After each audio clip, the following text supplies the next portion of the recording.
Hey everybody, today I'm taking a look at Patterns, a Mandala game for two. Now this is a two-player only abstract strategy game designed by Trevor Benjamin and Brett J. Gilbert. It takes around 20 minutes to play on average and is published by Lookout Games.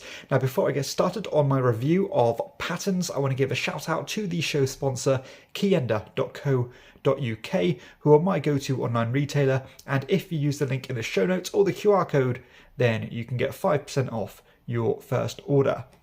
Okay, so once it's set up, Patterns is going to look like this, where all of these different coloured tokens have been randomised and placed on the corresponding spots here. They are put face up like this, but as you play them, you're going to be flipping them face down or face up, whatever way you want to call it. And you're going to be basically claiming or trying to chain colours together and control them for yourself. Now, the one thing this game does keep from the original Mandala is the scoring system, where the first colour you claim is going to be worth 1 point for each one chaining off your scoring token, but the sixth one is going to be worth a massive 6 points each. You're going to start with some of these control tokens just to help you manage your different colours, which I'll talk about shortly, and also a starting token which you can work with. So when it comes to your turn, you can do one of two things. You can either create a new region with a colour that you've not created yet, or you can expand an existing colour or region, if you want to put it that way. So the first thing you can do, again, let's say I'm going to have to create a new region because I've got no tokens down yet. I can take my token that's in my bowl and swap it with one that is on the board here. So let's just say I take this one like so, that's going to be my next piece to play with, and I can put this one like this, showing the kind of main coloured area. And because that's my first colour, I'm going to put my number one next to it like this, or on top of it like this, and I'm going to put this token on my number one spot just to show me that that colour is going to be worth 1 point for each one that I manage to control. So that's create a new region. Now the second action you can take is to expand an existing region. So to do that, I might want to flip this one over like so, because it is adjacent to where I have one of my control markers of the same colour. So again, this is that light blue colour. As a expand action, I could flip this one over just as I could do this one on a later turn, and these ones now are going to be worth 1 point each because they are orthogonally connected to that 1 point token. Diagonals will not count, and you cannot venture into somebody else's region of the same colour.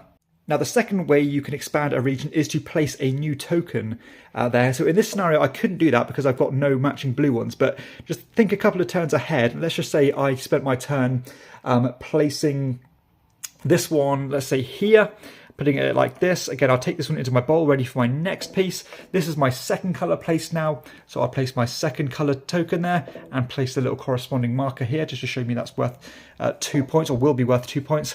And then as another way to expand a region, I could take my token and place it next to where I've already got a control marker, like so, like this, and that's, you can see that you can start connecting things together, and as future turns I could expand regions by flipping these like such.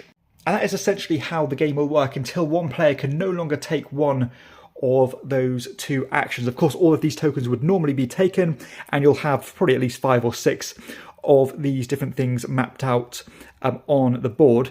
And then at the end of the game, you're going to move all of your tokens from their respective regions into your scoring piles, and each of those tokens, apart from the one with a marker on itself, will be worth that many points. So you can see here that the white player, every one of these kind of orange tokens will be worth 3 points each. But of course, you want to be creating as big chain as possible, and hopefully scoring your 6th piece as many times as possible, because you can imagine that's quite a large swing of points there. And the player with the most points at the end of the game will be the winner.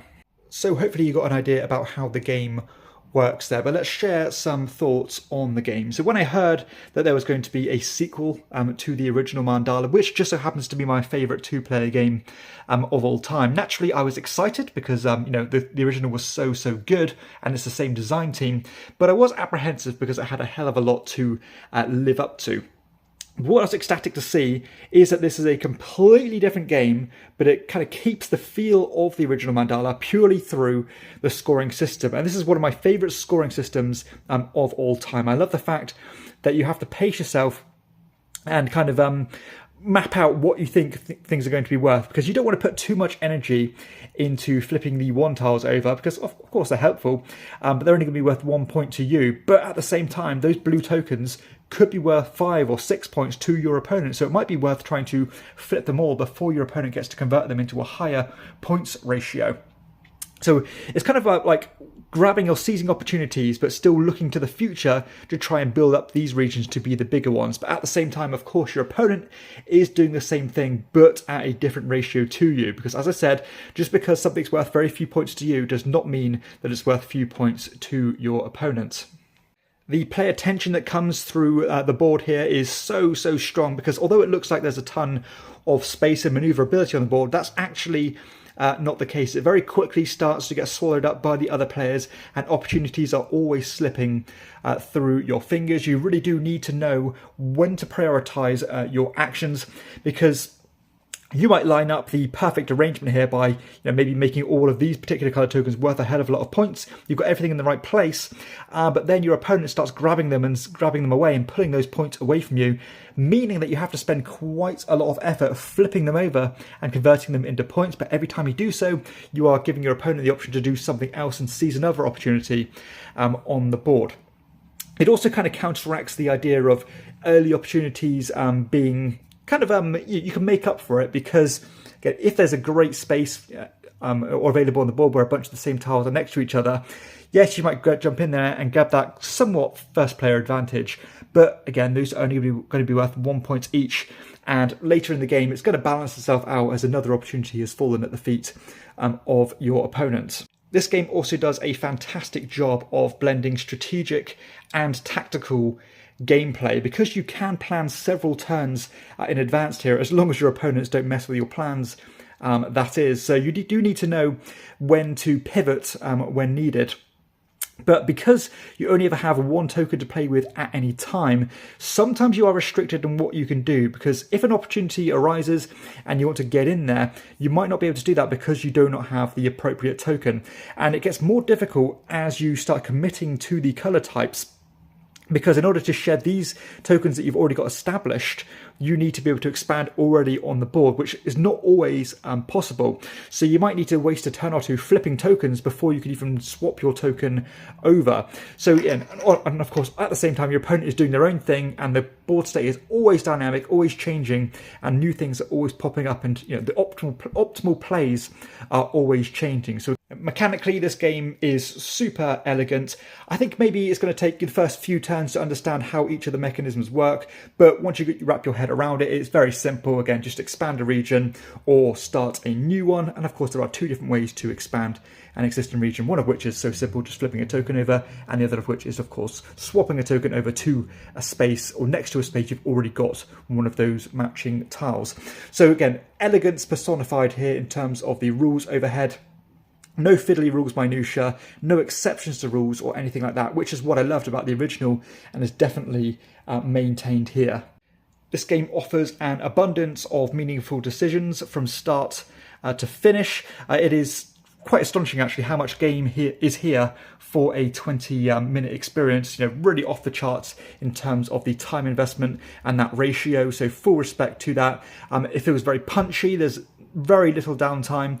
Yes, you can get a little bit bogged down in AP if you want to plan too far ahead, but with it only being a 2-player game, it kind of ramps up the tension as you want to optimize your moves. And in terms of replayability, this is one of those games that really does reward repeated plays with the same players as you fine-tune your skills and start to make fewer and fewer mistakes and get better. So it's definitely a game here where iron will sharpen iron, and I think more of a meta is going to develop the more you play this one. So definitely one that you're going to find more layers and unravel more layers the more you play it.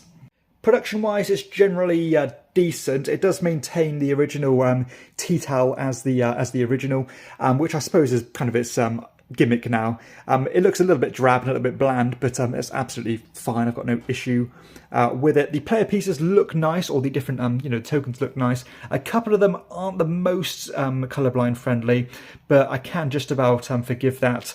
And it is relatively an affordable game, so I've got no real issue with the production. It does a good job, and it all fits into that nice little Lookout Games size box there.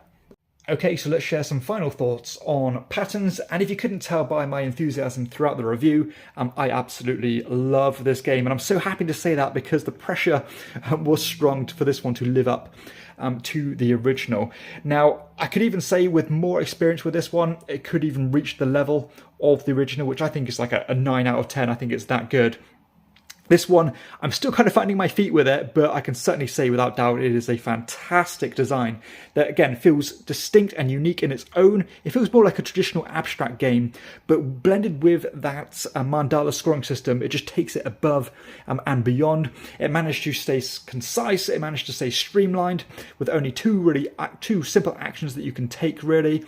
Everything has an opportunity cost. It flows wonderfully, 20 minutes to play, rich in decisions. It's kind of everything I want, really, in a two-player game or in a board game in general. So this is undoubtedly one of the best games of 2023. It's heads and shoulders above any other game in terms of the best two-player game of 2023, and it's gone straight to the top of kind of my rankings in two-player games in general. I think it is that good.